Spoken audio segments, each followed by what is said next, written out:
Mambo vipi msikilizaji, karibu kwenye Gibson Talks Media, mahali ambapo tunachambua, kusimulia na kuelewa kwa undani hadithi mbalimbali za michezo kutoka hapa Tanzania, Afrika na duniani kote kwa ujumla. Kuanzia nyota waliotengeneza historia, mechi zilizobadilisha mchezo, hadi uchambuzi wa kina wa kinachoendelea kwenye ulimwengu wa soka na michezo kwa ujumla. Kama unapenda sports stories, analysis na insights mbalimbali za kimichezo, basi upo mahali sahihi. Mimi ni Gibson Ernest na hii ni Gibson Talks Media. Karibu uungane nami mwanzo mpaka tamati.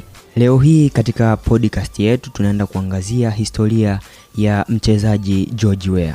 Katika mitaa yenye vumbi ya Monrovia, mahali ambapo ndoto nyingi huzaliwa lakini chache hutimia, alizaliwa kijana mmoja ambaye hakuwahi kuwa na viatu vya soka, lakini miaka kadhaa baadaye jina lake likatikisa viwanja vya Ulaya na hatimaye kuandika historia ambayo haijawahi kurudiwa Afrika. Huyu ni hadithi ya mtu aliyepanda kutoka katika umaskini mpaka kuwa mchezaji bora wa dunia. Hii ni historia ya George Weah. George Weah alizaliwa tarehe 1 Oktoba mwaka 1966 huko Monrovia, Liberia. Alikulia katika eneo la maskini la Clara Town, mahali ambapo maisha yalikuwa magumu na fursa zilikuwa chache. Wakati watoto wengine walikuwa wanawaza kuhusu chakula cha kesho, Weah alikuwa na kitu kimoja tu kichwani: mpira wa miguu. Alianza kucheza katika vilabu vidogo vya Liberia, Young Survivors, Bongrange Company na baadaye Mighty Balol. Kipaji chake kilikuwa cha wazi, lakini dunia bado haikumjua mpaka siku moja bahati ambapo iligonga mlangoni kwake. Mwaka 1988, kocha mmoja wa Ufaransa aliona kipaji chake, na kocha huyo alikuwa ni Arsene Wenger.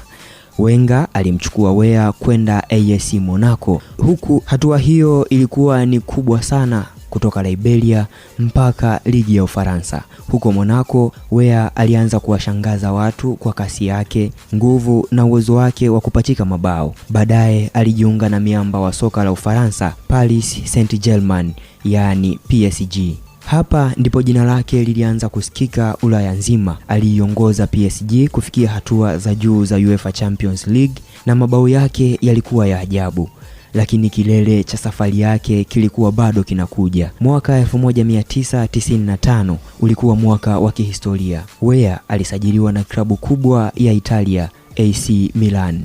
Katika Serie A alifunga mabao mengi, lakini bao moja lilifanya dunia isimame: bao la mbio ya zaidi ya mita 80 dhidi ya Verona mwaka 1996. Kutoka eneo lake mwenyewe akawapita mabeki wote na kufunga bao ambalo bado linaonekana kama moja ya bao bora katika historia ya soka. Mwaka huo huo George Weah alishinda tuzo 3 kubwa: Ballon d'Or, FIFA World Player of the Year, African Footballer of the Year, ambapo mpaka leo ndiye Mwafrika pekee kuwahi kushinda Ballon d'Or. Lakini hadithi ya Weah haikuwa tu kuhusu soka, ilikuwa kuhusu taifa. Kwa miaka mingi alichezea timu ya taifa ya Liberia. Aliwahi hata kulipia safari za timu, kununua vifaa na kusaidia maendeleo ya soka nchini kwake. Ingawa Liberia haikuwahi kufika kombe la dunia, Weah alibaki kuwa shujaa wa taifa kwa sababu moyo wake ulikuwa kwa watu wake.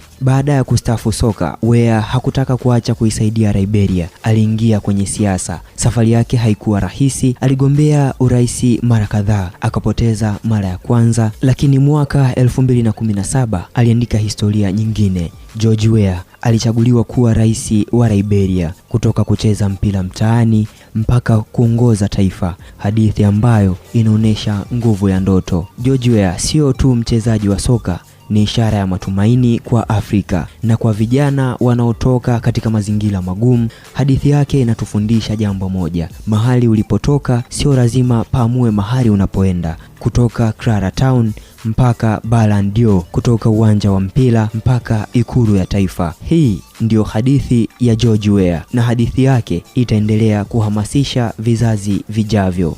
Na hapo ndio tunafika mwisho wa episode ya leo ya Gibson Talks Media. Asante sana kwa kuwa nami. Mimi ni Gibson Ernest, nikikuletea sports stories kutoka kwenye ulimwengu wa michezo. Kama umeipenda episode hii, usisahau kushare na marafiki zako kufollow podcast hii na kuendelea kuwa sehemu ya mjadala wetu wa michezo. Kumbuka, kwenye michezo kila mchezo una hadithi, na hapa ndipo tunasimulia.